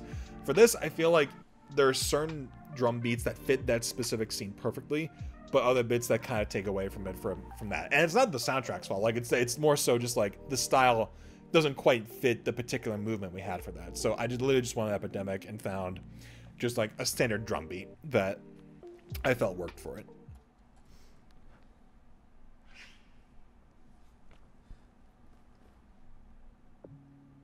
Oh no. Every time that song comes up, I just kind of laugh a little bit because I'm like, I associate it. I call it like the "Oh no" briefcase song because it's every time the briefcase shows up or doesn't show up, and that song kicks up. I just expect people to go, "Oh no." But yeah, this is where we see what was inside of the case. And the one thing I do wish I did add was, even though you can still see it pretty okay, is I wish I added a little more light to this case, just so we could see, because we already see the vials, but one thing I did want to highlight a bit more was the outline. And anyone who knows the show knows that this is the injection gun, which I don't know if I mentioned this. The injection gun I got is actually literally on Amazon. Like, you can get that, like, no problem. I think, did I mention that? I'll mention it again. But you can literally get this injection gun on Amazon, like, by just looking up meat injector, and you can find it really easily. But yeah, when I got the case, I just carved out the specific part I needed to have it fit the gun, and then parts for the vials as well. So I kind of wanted that to be like, oh wait, the vials, wait a minute, there's a gun shape, but there's nothing in there, and one of the bottles is open. So it's just like little details to kind of help cue the audience of like, something bad's gonna happen with this. Something really messed up is about to happen, and it does. I do like this whole sequence. I think this is one of my favorite sequences in the film, where he's just kind of inspecting the bottles, like, this was what was in there? Like, what the hell is this stuff? Also, just like the light and stuff. I think this is like one of the better composed, in my opinion, but one of my better composed scenes in the film. There's that, like, goddamn phone's ringtone again. It's like, that's the last thing anyone wants to hear during this scene.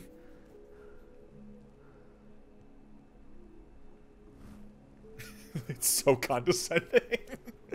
That's the one thing where I'm like, okay, maybe that was a little far, but like, I kind of liked it. But this, I love this.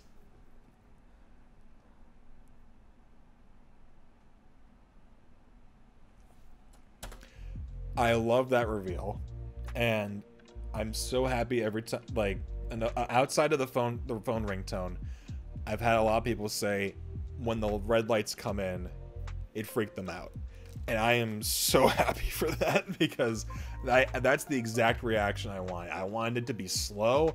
I wanted it to be creepy. I almost wanted it to be kind of like you didn't know what was happening until it actually like took up a good chunk of the screen. So, like, if someone were to see this and they weren't familiar with the series, they'd be like, what is that? What is that? But for people who do know the series, they're like, oh, he does have the lights. Oh, crap. I think Robbie's face says it right here. He's like, you gotta be kidding me. Oh, man. But, Yeah, actually, the way we got that was really simple because we actually used, I don't know if you guys can see, but we used the lights that I'm actually using to light this video right now.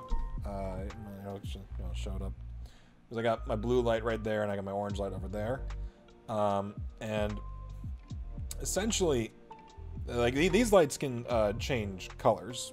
Like obviously you can see that they change colors, but what I did for the Phantom's reveal was because I knew like the little like shelf lights that we use for his eyes don't emit that much light. They emit like a decent amount, but like it's not enough to light the to give the amount of light we needed. So what we did was we set one of these lights to pure red. We tried to match it to the light as close as possible, and then from behind the shelves we had Travis, my producer. We had him just very slowly just tilt it up. That's all you need. It's a really simple effect. Like it sounds like kind of like a no shit Sherlock thing, but like, you know, it's like people ask me like, how did you do that? It's like, you know, it's easy. Just lift the light up. You use it to like kind of just accent sort of an element that you want to accent. You don't use it to like be like a distracting element. You use it to sort of elevate in a pre-existing thing that you're capturing in camera. So stuff like this red light, it's like, oh my god, what's causing that red light? What could be causing such an intense red glow in this scene? Well, we're about to find out. Oh my god. So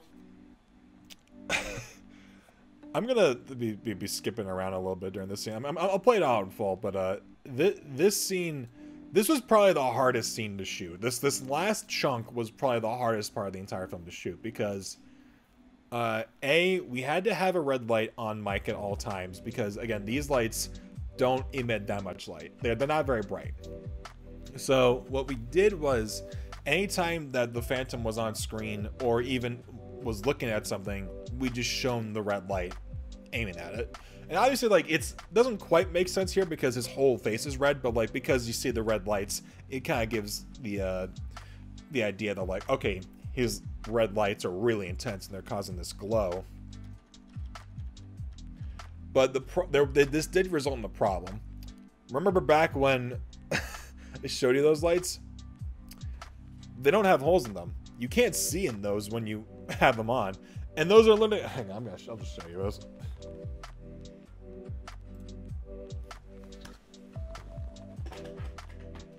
Because we didn't have any feasible way to get these on here.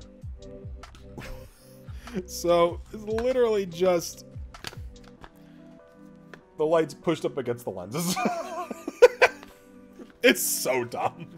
But, yeah, we literally just turn on the light, place it right there, and then Mike puts the mask on.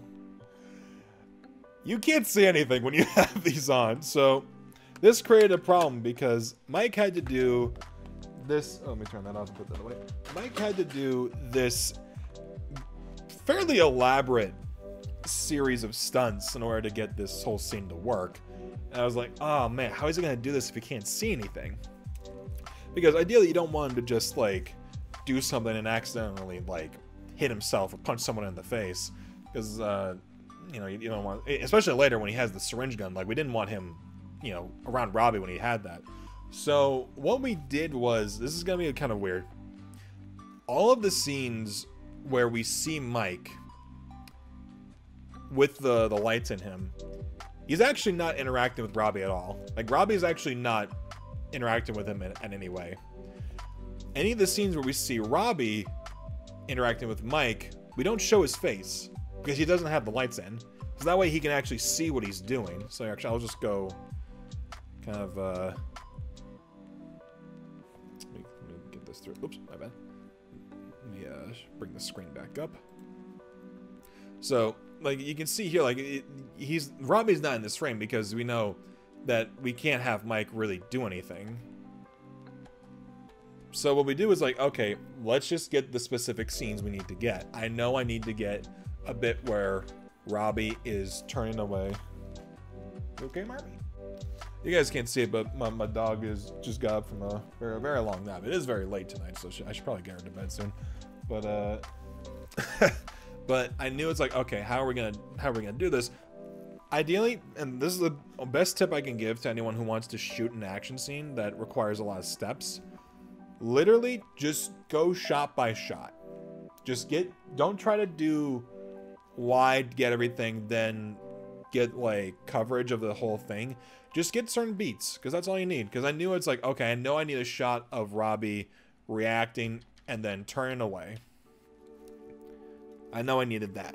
So we just got that separately, along with him kind of like pretending to be pulled back. I know we need to see the Phantom reach forward and grab him. For this, because we don't want him interacting with Robbie, all I did was I just zoomed the lens in really close, and I just have Mike reach for the camera. I just have him do this. I just have him do this motion, because I know I'm gonna be cutting this, because you can see like he doesn't actually grab anything, but I know I'm just gonna be, and I'm back.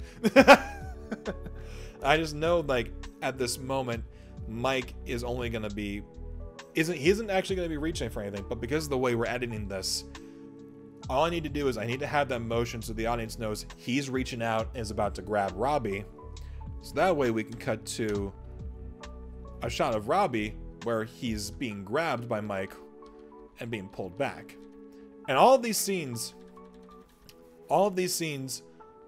Mike is not wearing the goggles, because I didn't want him pulling Robbie and doing these intense stunts without being able to see, because he could have hurt himself really easily, and he could have really hurt Robbie as well. So that was kind of our way around it, to do it safely. So that way, you know, Mike could still see to do his specific stunts, and we can get the shots we needed with Mike to sort of put the edit together. So it sounds really weird and unorthodox, but it's just kind of like, that's just sort of like, in my opinion, like the best way to go about a scene like this, to where if you can't show the two of them fighting together, like with all the essential elements, just get separate elements and then put them together. So then we have, because it's like, okay, I know I need a close-up of Robbie to show his reaction and being pulled back. And then his legs being kicked as he's being pulled forward. So that way it's like, okay, he's already halfway through. Then we cut to him on the other side being pulled out. And notice here, like, if you really think about it, the light doesn't really make sense, because if Mike's up here, where's this light coming from? Like, it's coming from like down below.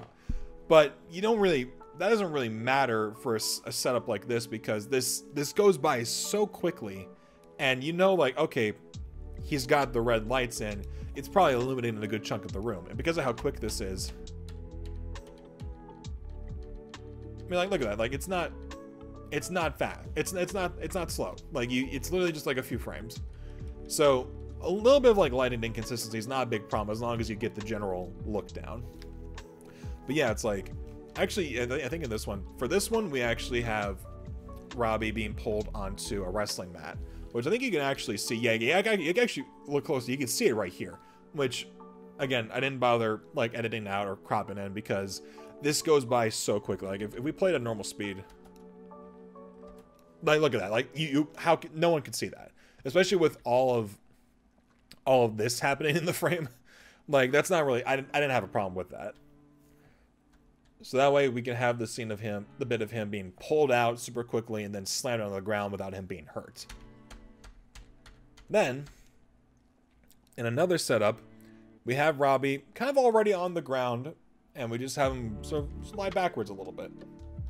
And we have the camera do the motion for him, so it looks like he's being pushed forward. So that way we sell that image of him being slammed on the ground.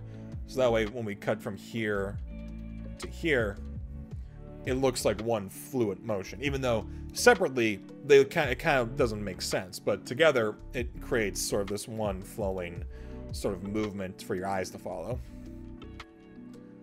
And for all these scenes, notice how we're never looking at Mike.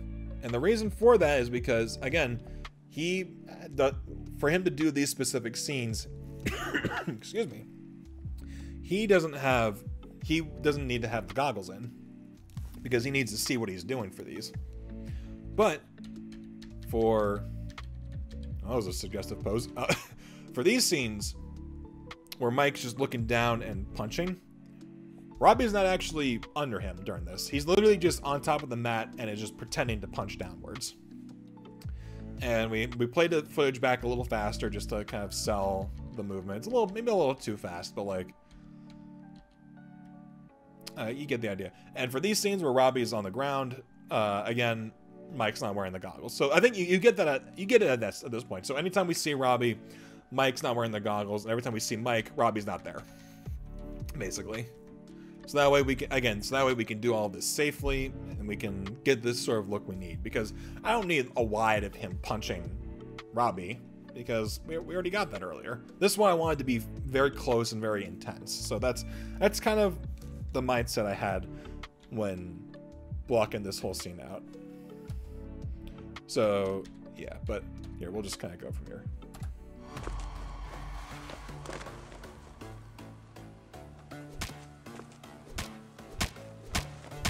Oof, that sounds so gross. And speaking of gross, Jesus, that blood is intense. Kara also did the blood scene for this scene. She did a phenomenal job. Like that looks nasty. I'm almost a little upset that the red light kind of blends in a little too much. But like, I think after that you see like a wet nose and a wet mouth. You're like, okay, yeah, something broke. He's definitely bleeding. But yeah, like she did a great job with that. And then, oh dear. That little sound effect. This scene, I love this. This is in slow motion.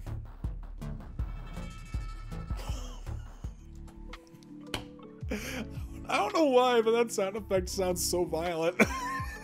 Just kind of like, it's almost like this. It's like the sound is like, yeah, we're gonna kill him, or we're gonna inject him. It's just like, oh my god. And again, like to just stress, if you're ever in a situation like this where your actor is blind but carrying a syringe, don't have him on top of your other actor, because that's gonna create a problem. Like someone's gonna get stabbed essentially.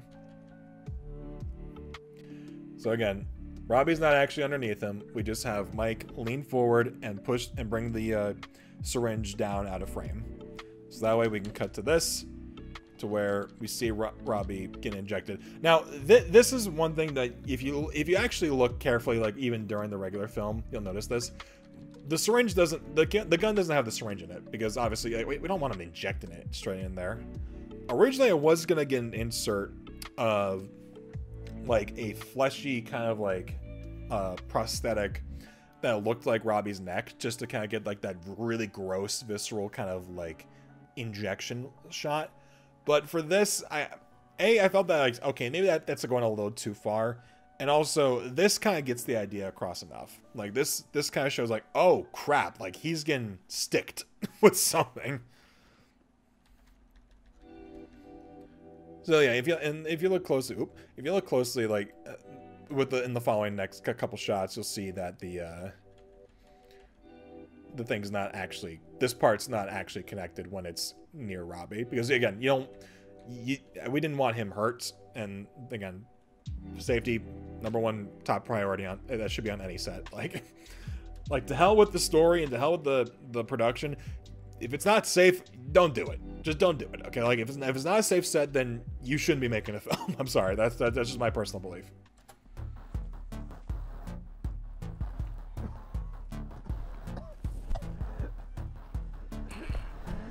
Robbie's hand acting here, I love it.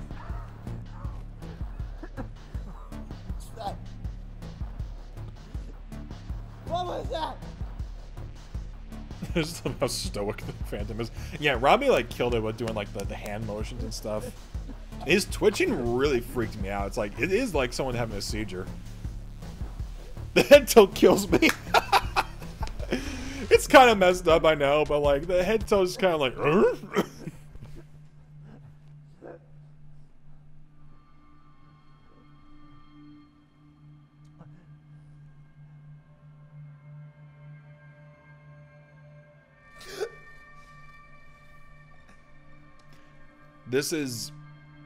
This whole sequence is basically exactly how I wanted it to be filmed.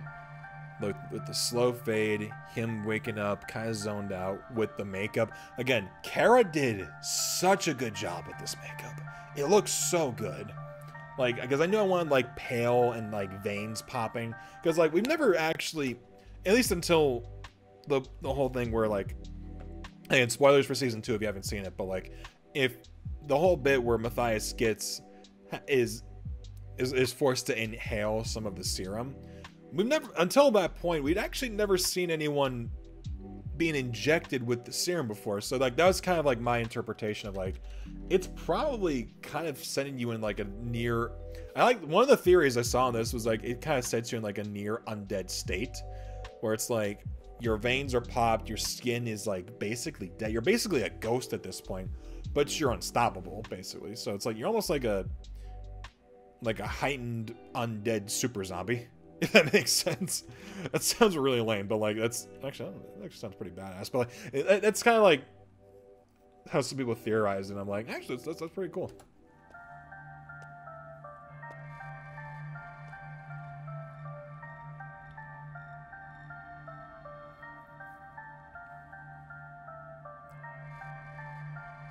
This scene is a bit shaky, but I feel for this ending part, I think it kind of works, because it's kind of like, whoa, what's going on? What's happening? Like, someone commented, like, plot twist, the serum just gives him better eyesight. I was like, oh my god, that's kind of amazing. And again, going back to the editing thing, since we already had a scene where everything was, like, super fast, the cutting was very quick. This scene, I wanted it to be a lot slower. I wanted the characters to kind of take in what exactly is going on. The Phantom's like, yeah, you're one of us now, and Robbie's like, oh my god, I am.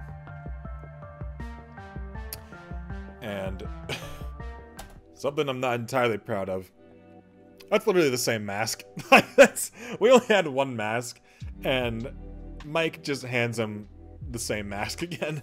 Notice how, like, again, like, you know, whenever Mike hands him it, we don't see his face when he hands it, because he's not wearing it during this particular setup. Because we already get established that he's wearing it here, and because we don't see him here, it's like, okay, it's fine, we show just the mask. But I knew, like, because we only had one mask, I could only get a setup with Mike. We couldn't get a setup with him holding the mask while wearing the mask at the same time. Like, that was physically impossible for us to do.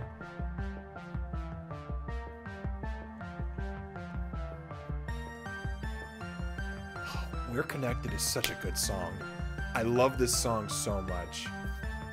And I think, like, it fits perfectly with this final bit, because it's kind of haunting, but also kind of, like, invigorating.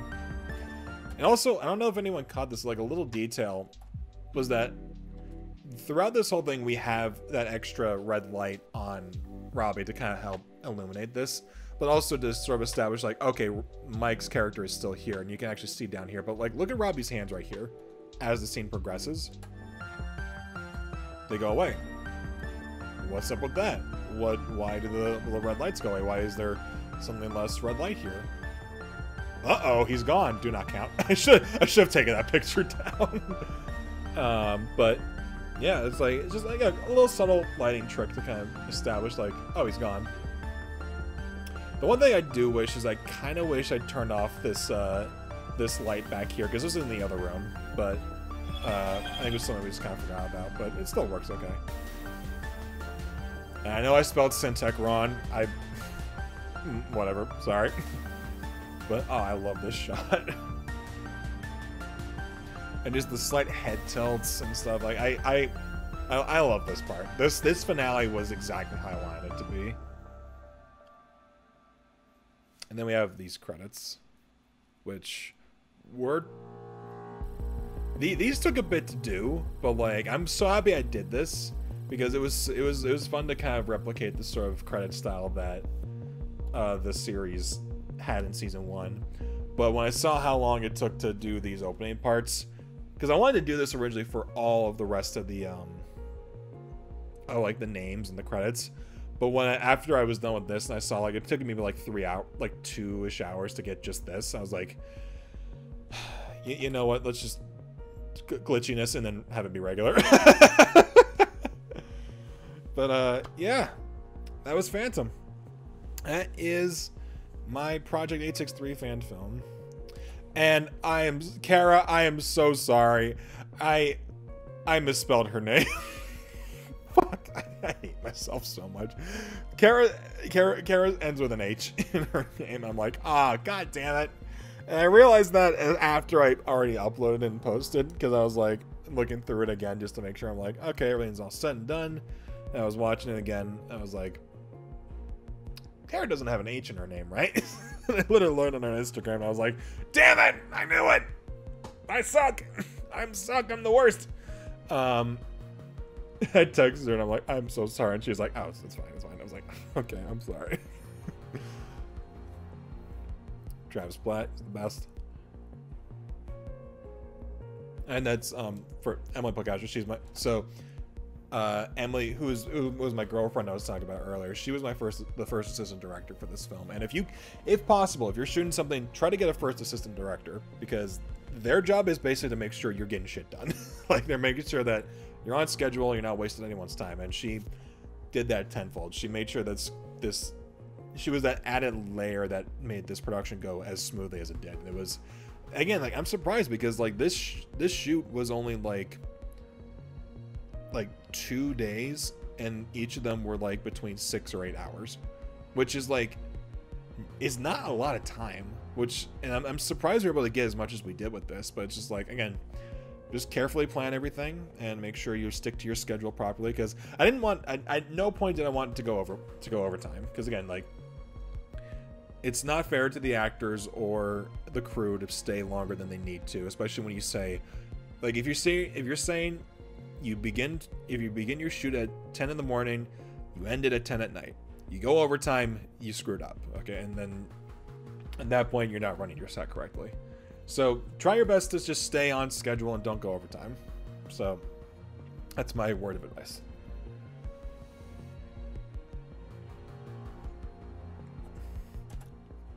So when I say production design and makeup, so like you'll notice like I put myself down for a lot of these credits because I had kind of a hand in most of the stuff, because Travis helped produced it in the sense that like he helped kind of organize all the paperwork I needed.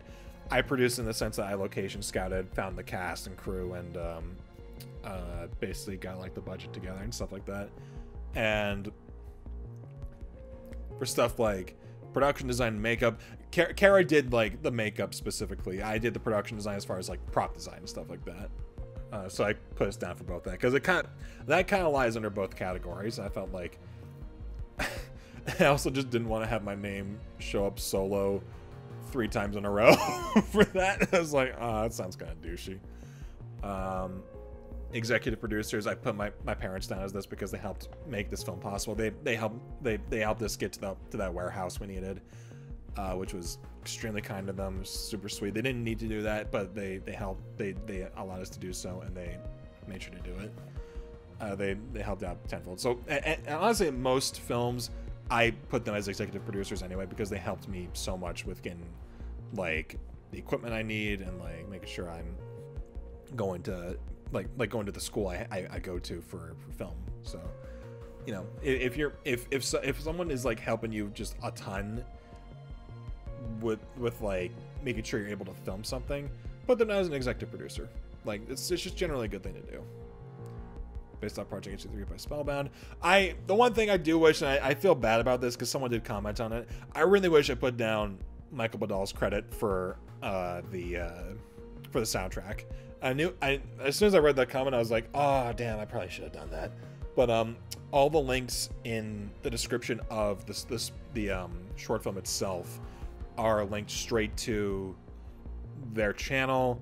I think I have it strictly to Project 863 and the Spotify page, which has the soundtrack on it. Yeah, Geared Studio Production. So T-Plot Productions. Travis is great.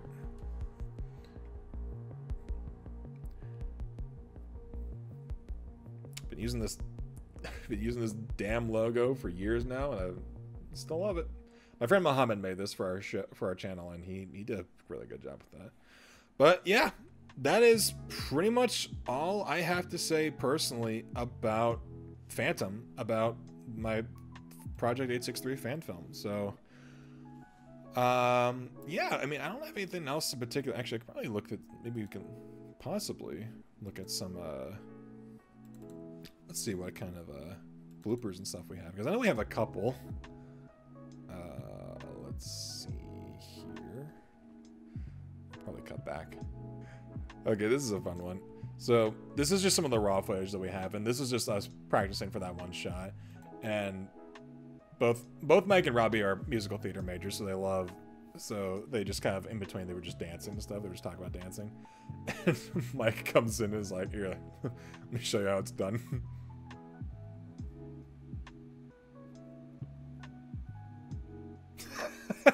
I love these guys so much. They're all the best, and they kicked ass. I love them to death.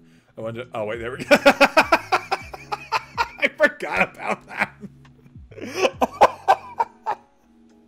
I don't know why I'm laughing. That's something I did. I don't know why. That was just really funny to me. I was like, oh wait, hang on, wet foresight. Let's make sure we're safe, guys. Oh my god. It's literally like all of our personalities though, just in hindsight. Like Robbie's just kind of doing his own thing. Mike's like, no, here's how you should really do it. And then I show up to make a dumb joke about it. We love each other. And they're just like...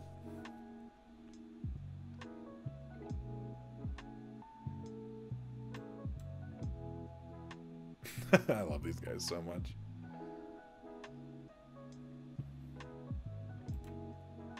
They're great. I love that. That's really good. I think there's another dance one that we did. I think it might have been the second take.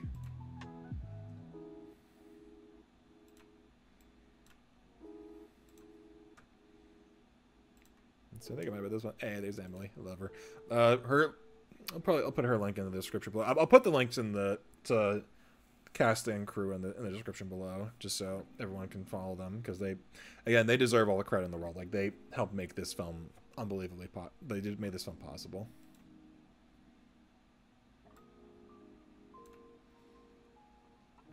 I have it muted right now because I don't have the audio equipment needed to record things on OBS, because OBS on the Mac kind of sucks.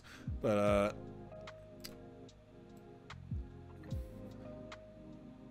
yeah, this was again, like, I let these scenes go on, these takes go on for a bit long, because I knew it's like, okay, I'm probably gonna be cutting to this pretty consistently. But I knew you kind of got a sneak peek of that. But before the take began, I was like, okay, Mike, at some point, can you just run in and dance behind him? I'll cue you when to do so. And after like it saw like 2 minutes, and then he kicks in. Oh, he drops his phone too. Oh my god, I love them so much. They're the best. But yeah, okay, so I think that is officially everything I have to say in regards to my director's breakdown commentary, ego flexing fucking thing. I don't know. I don't know what you call this. All I know is I've been recording for almost 2 hours and I'm pretty tired. So, yeah. I want to thank everyone very much for the support on the film itself, because I was not expecting it to blow up the way it did. Like, this short gave us the most traction that the Game Gear heads have seen ever. Like, it's the most viewed video within such a short amount of time, and it helped us break almost. It gave us over 1,000 subscribers, and I'm like, I can't let something like that be taken lightly, because that is amazing. I never thought I would ever say that. Be in a situation where a fan film, like just something I just wanted to do for the hell of it, got this much attention. And the fact that even the people that Project 863 themselves saw it, and it's like, wow, it's still surreal to me that they saw it. But like, again, like, they were all unbelievably kind. The one person I talked to at Spellbound, I'm not gonna say her name because I'll keep the anonymous, but they were super sweet. They were all very supportive of this, and the kind words. I couldn't have asked for a better reaction, honestly. So it was really, really heartwarming, and it made me feel like it was all worth it. Which is why I want to do it again. Okay, so before I close off, I will clarify one thing, because I've been wanting to do this for a bit. I am working on a sequel. I am currently working on the script. I have not worked on it for a bit because since Phantom came out, I have been on 3 different sets for 3 different short films and 1 big set for a feature that my friend was doing. So my time has been kind of stuck with that, and my senior year of college has literally just begun this week at the time we're recording this. So that took up a lot of my time, and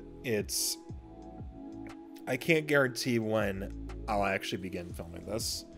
I would like to make it before season 2 closes, because, you know, I want to make sure, I don't want it to be like 3 years later and then the series is over and I'm like, hey, I made the movie. But I have something in the works, and I think it's going to be a lot of fun. I think it's going to be very interesting. I want it to be a bit bigger. I want to be a bit more intimate. And I want to be a bit more personable. And I want to be a bit more, just a bit more of everything. I want it to be a bit more of everything. So with all that said, how do I close a video?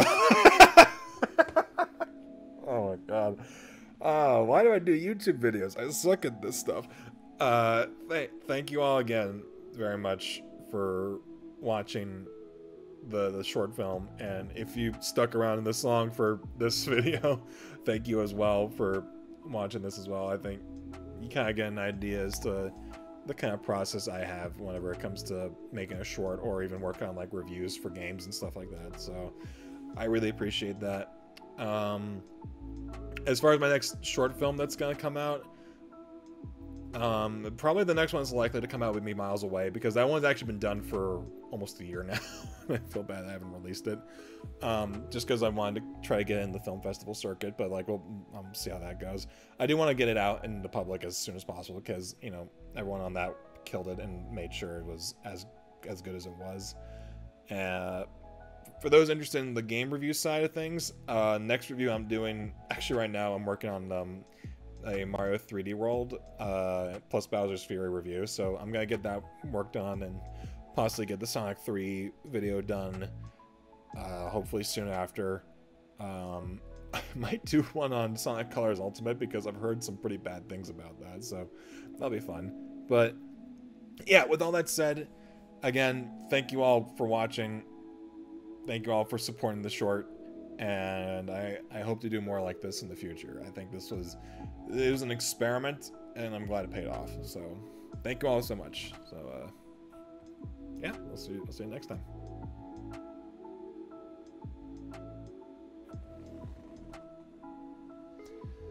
Have you ever wanted to know why am I doing this? All right, that's it. I'm done.